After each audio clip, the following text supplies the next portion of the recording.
Perkenalkan, kami dari kelompok 3 Ilmu Reproduksi Ternak kelas B. Saya, Maulida Vicky Hidayat, NIM 40163. Assalamualaikum warahmatullahi wabarakatuh. Nama saya Rida Mariza, NIM 230101191302664 dari kelompok 3 Ilmu Reproduksi Ternak kelas B. Di sini saya akan menjelaskan tentang latar belakang, tujuan, dan manfaat dari praktikum ilmu reproduksi ternak acara 2 yang berjudul gametogenesis dan uji kualitas semen.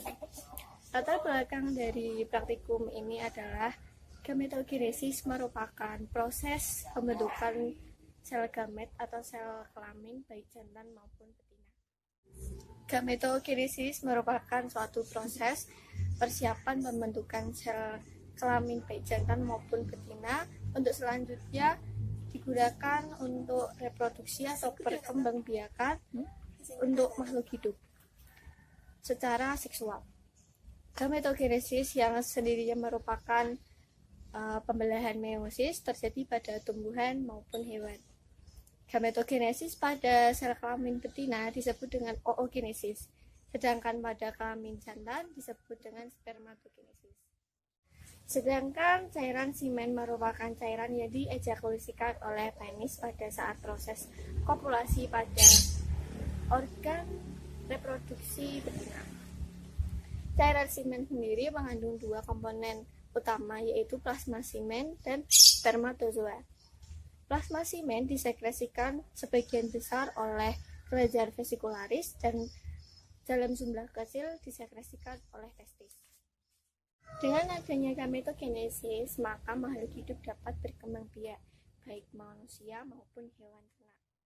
Mempelajari gametogenesis dan uji kualitas semen dilakukan untuk mengetahui pembentukan sel kelamin jantan maupun betina, untuk mengetahui struktur dari ovum dan sperma, dan untuk mengetahui fungsi dari bagian-bagian ovum dan sperma, serta untuk mengetahui proses terjadinya fertilisasi pada hewan ternak. Tujuan dari praktikum gametogenesis dan uji kualitas semen adalah untuk mengetahui proses terbentuknya sel gamet jantan dan sel gamet betina, untuk mengetahui struktur dari ovum dan sperma, mengetahui fungsi dari bagian-bagian ovum dan sperma, dan untuk mengetahui secara lebih mendalam tentang proses fertilisasi pada hewan.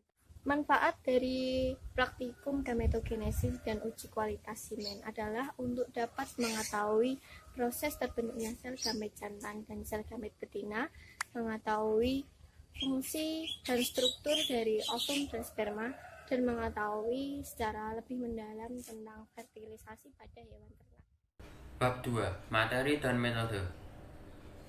Materi: praktikum ilmu reproduksi ternak dengan cara gametosis dan uji kualitas semen dilakukan pada hari Senin tanggal 28 September 2020 di Laboratorium Genetika Pemuliaan dan Reproduksi Fakultas Peternakan dan Pertanian Universitas Diponegoro Semarang.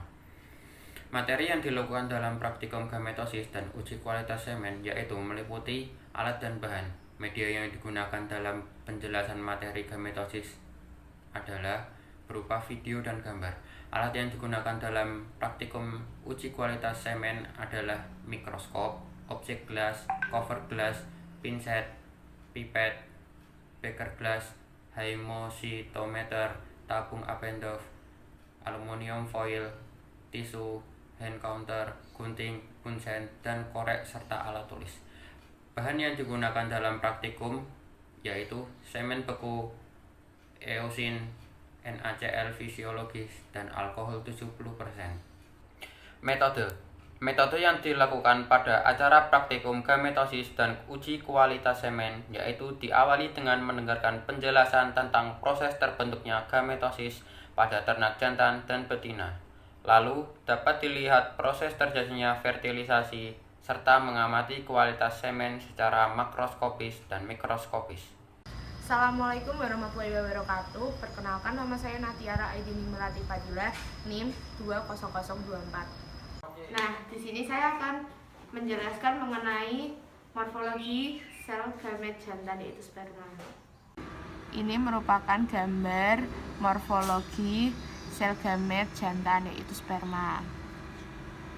Sperma dibagi menjadi 3 bagian, yaitu kepala, badan, dan ekor. Pada bagian kepala pada sperma terdapat 3 bagian. Yang pertama akrosom, kedua nukleus, dan yang ketiga sentriol. Ini merupakan akrosom.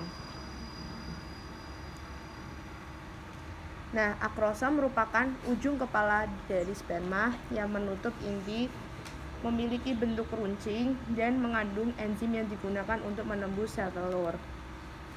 Akrosom mengeluarkan enzim-enzim spesifik, yaitu akrosin dan hyaluronidase. Akrosin berfungsi dapat menghancurkan glikoprotein pada zona pelusida, dan hyaluronidase dapat melarutkan hyaluronoid pada korona radiata sehingga sperma dapat menembus ovum. Akrosom berfungsi sebagai mendobrak dan melepas enzim untuk menembus dinding sel telur sehingga sperma dapat masuk ke dalam sel telur ketika proses fertilisasi. Nah, pada bagian kedua yaitu nukleus.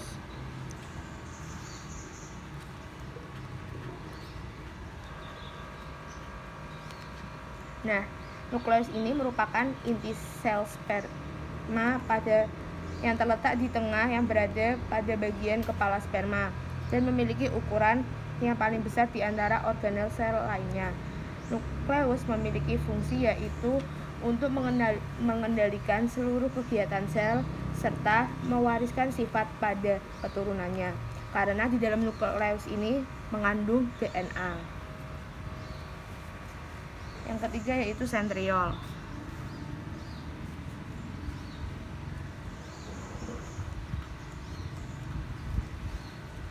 Nah, sentriol ini merupakan bagian pada sperma yang berada pada sitoplasma yang memiliki bentuk silinder berdiameter 0,2 mm yang menghubungkan antara kepala dan badan. Nah, sentriol ini berfungsi untuk membantu menyusun mikrotubula pada saat pembelahan sel serta memutus antara kepala dengan badan sperma ketika fertilisasi berlangsung. Berikutnya yaitu mitokondria.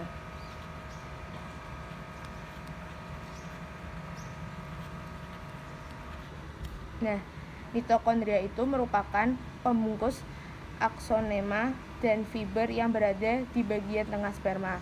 Mitokondria memiliki fungsi dalam proses respirasi dan sebagai penghasil energi yang dibutuhkan sperma untuk bergerak.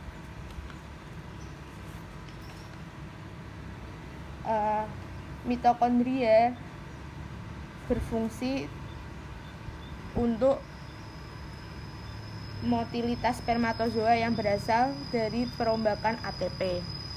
Bagian sperma selanjutnya yaitu membran plasma.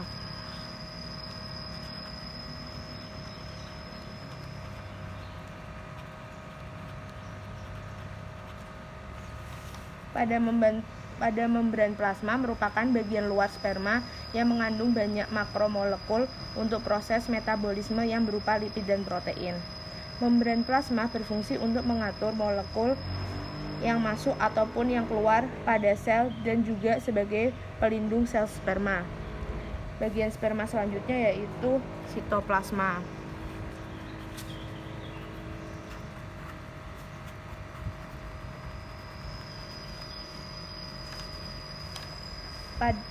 Pada sitoplasma merupakan cairan yang berada di bagian sperma yang terbungkus oleh sel membran. Pada bagian sel sperma berikutnya yaitu sitoplasma. Sitoplasma merupakan cairan yang berada di bagian sperma yang terbungkus oleh membran sel. Letak sitoplasma bisa di kepala sperma maupun sepanjang ekor sperma. Sitoplasma dapat digunakan sebagai alat transfer nutrisi bagi sperma, dan apabila tekanan pada cairan tinggi, maka sel globule akan pecah dan mengeluarkan lendir. Dan bagian terakhir pada sel sperma yaitu ekor.